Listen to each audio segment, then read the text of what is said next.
Kuyup jangan жүрөктөн ыйман жолго үйрөткөн, hakikatты сүйлөткөн пайгамбар Расулаллах. Туура жолду баштадың, артка кадам баспадың, Аллахты айтып мактадың, Мухаммад Расулаллах. Аллаху Аллах, ömürüm sende Allah. Allahu Allah, la ilahe illallah.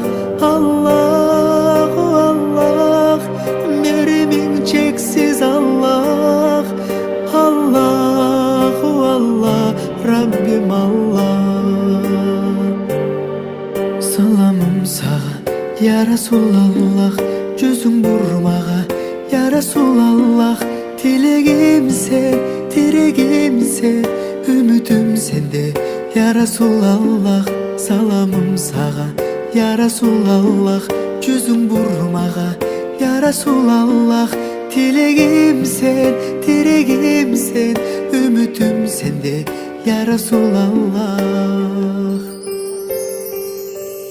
Sen жөнүндө угам кеп, жалбарамын Кудай деп, бакыт изин көргөзгөн сен улуусуң Мухаммед.